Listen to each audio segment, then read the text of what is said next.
ययाति का चरित्र।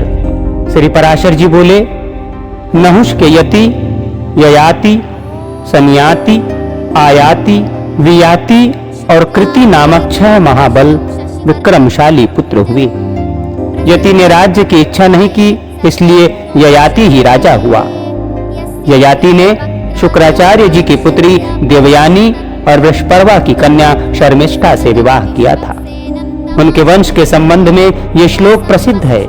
देवयानी ने यदु और तुर्वसु को जन्म दिया तथा वृषपर्वा की पुत्री शर्मिष्ठा ने द्रुहु, अनु और पुरु को उत्पन्न किया। ययाति को शुक्राचार्य जी के शाप से वृद्धावस्था ने असमय ही घेर लिया था। पीछे शुक्र जी के प्रसन्न होकर कहने पर उन्होंने अपनी वृद्धावस्था को ग्रहण करने के लिए बड़े पुत्र यदु से कहा, वत्स, तुम्हारे नाना जी के शाप से मुझे असमय में ही वृद्धावस्था ने घेर लिया है। अब मैं उन्हीं की कृपा से उसे तुमको देना चाहता हूँ।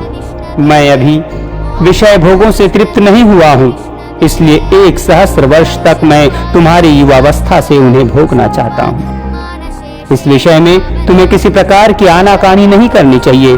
किंतु पिता के ऐसा कहने पर भी यदु ने वृद्धावस्था को ग्रहण करना न चाहा। तब पिता ने उसे शाप दिया कि तेरी संतान राज्य पद के योग्य न होगी। फिर राजा ययाति ने तुर्वसु, द्रुहु और अनु से भी अपना यौवन देकर वृद्धावस्था ग्रहण करने के लिए कहा तथा उनमें से प्रत्येक के अस्वीकार करने पर उन्होंने उन सभी को शाप दे दिया। अंत में सबसे छोटे शर्मिष्ठा के पुत्र पुरु से भी वही बात कही तो उसने अति नम्रता और आदर के साथ पिता को प्रणाम करके उदारता पूर्वक कहा, ये तो हमारे ऊपर आपका महान अनुग्रह है। ऐसा कहकर पुरु ने अपने पिता की वृद्धावस्था ग्रहण कर ली और उन्हें अपना यौवन दे दिया। राजा ययाति ने पुरु का यौवन लेकर समय अनुसार प्राप्त हुए यथेच्छ वेश्यों को अपने उत्साह के अनुसार धर्म पूर्वक भोगा और अपनी प्रजा का भली प्रकार पालन किया।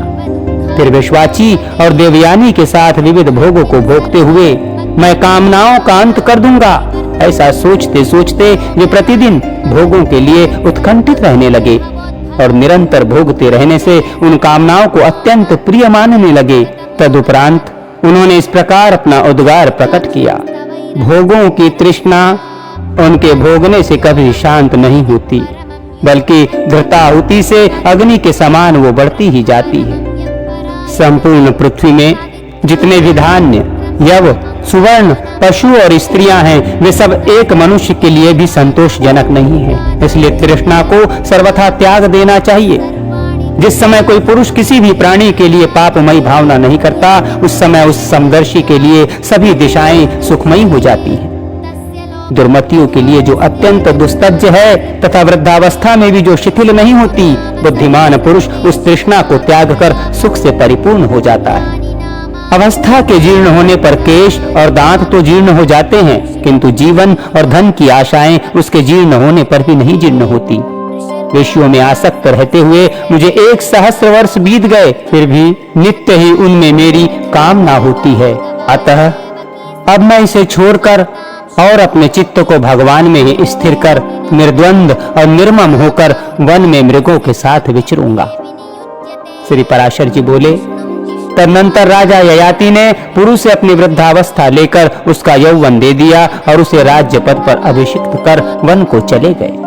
उन्होंने दक्षिण पूर्व दिशा को तुर्वसु को, पश्चिम को द्रुहु को, दक्षिण में यदु को और उत्तर में अनु को मांडलिक पद पर नियुक्त किया तथा पुरु को संपूर्ण भूमंडल के राज्य पर अभिषिक्त कर स्वयं वन को चले गए।